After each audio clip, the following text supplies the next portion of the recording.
Bismillahirrahmanirrahim. Assalamualaikum warahmatullahi wabarakatuh.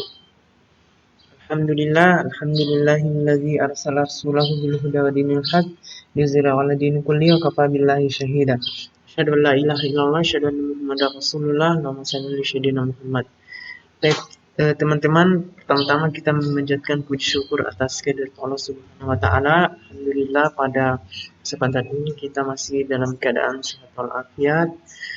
Salawat dan salam kita kirimkan kepada Nabi besar kita Muhammad Sallallahu Alaihi Wasallam, Nabi yang menjadi suri tauladan bagi kita semua.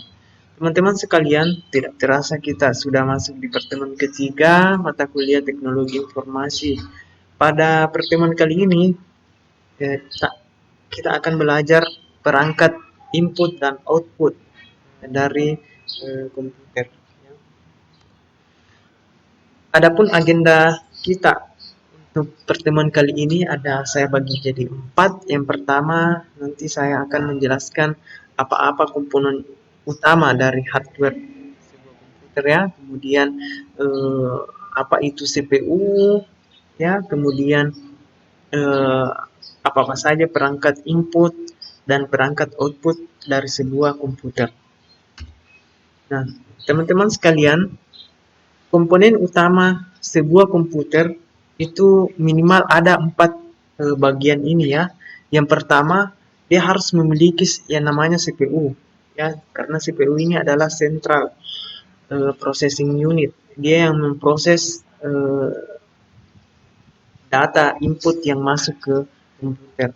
Kemudian ada input dan output device ya. Jadi perangkat yang digunakan untuk menginput data untuk bisa masuk di CPU. Kemudian ada juga output berupa hasil dari processing data. Ya, kemudian ada memori. Memori ini komponen yang berfungsi untuk menyimpan data. Kemudian networking device ini perangkat yang digunakan untuk akses internet ya. Nah, bagaimana sih prinsip kerja sebuah komputer? Jadi komputer itu ada melalui 3 proses, input, proses, kemudian output. Ya, kalau input itu berarti dia piranti masukan. Ya, piranti masukan itu seperti kalau kita mengetik, menunjuk, mengenal suara, mengenal tulisan tangan, ya, tulisan optis dan sebagainya. Kemudian nanti akan diproses oleh CPU, ya, menggunakan bahasa pemrograman itu ALU atau control unit, ya. Kemudian ada juga memori utama dan memori sekunder, ya. Ini yang menyimpan nantinya data, ya.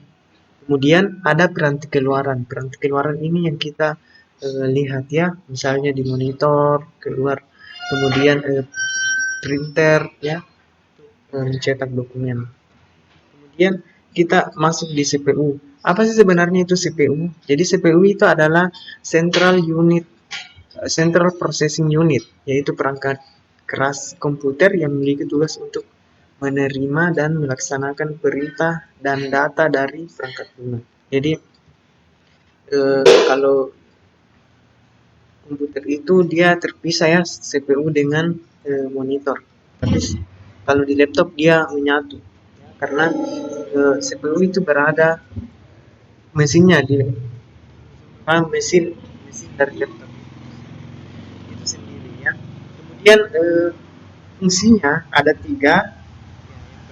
Tadi sudah saya jelaskan, yaitu dia sebagai pemproses ya. Jadi ada input yang masuk, kemudian diproses oleh CPU. Kemudian yang kedua, unit aritmatika dan logika. Jadi arithmetic logic unit atau ALU adalah alat yang melakukan pelaksanaan dasar seperti pelaksanaan aritmatika, ya, penambahan, pengurangan dan semacamnya, ya. Kemudian juga pelaksanaan logis, and, or atau not, ya, not, ya. Jadi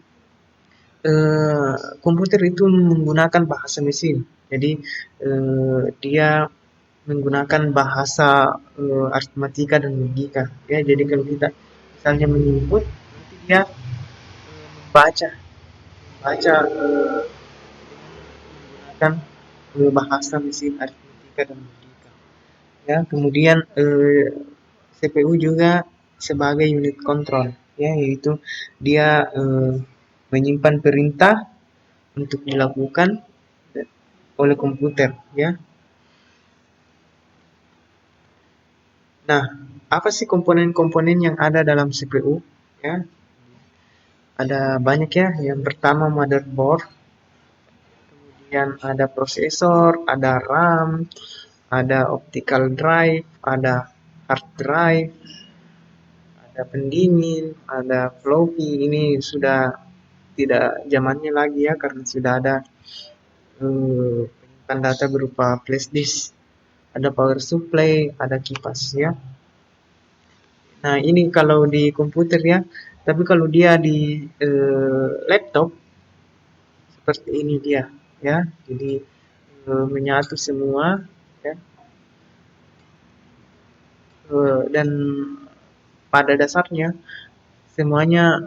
semua komponen-komponennya sama, ya. Cuma kalau laptop dia lebih kecil karena bisa portable, karena bisa dibawa kemana-mana.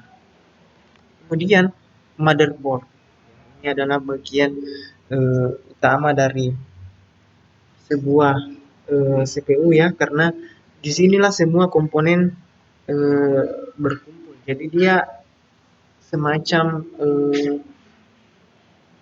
unit induk ya dari sebuah CPU. Komponen-komponen seperti prosesor semua di sini disimpan ya. Kemudian selanjutnya ada prosesor.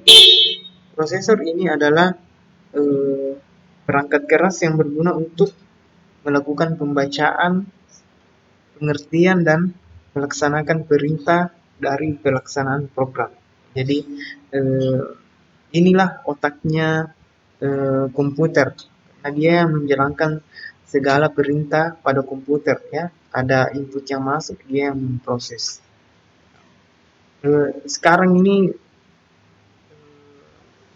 semakin banyak ya prosesor yang ada di yang kita temui di kehidupan sehari-hari, tapi yang paling banyak adalah dari perusahaan Intel dan AMD. Jadi semua jadi semakin bagus prosesor sebuah komputer, maka kecepatan dari memproses data itu juga bagus ya. Itu diukur berdasarkan tingkat. Jadi kalau beli sebuah laptop, maka periksa bagaimana prosesornya, berapa kapasitas prosesornya ya. Oke,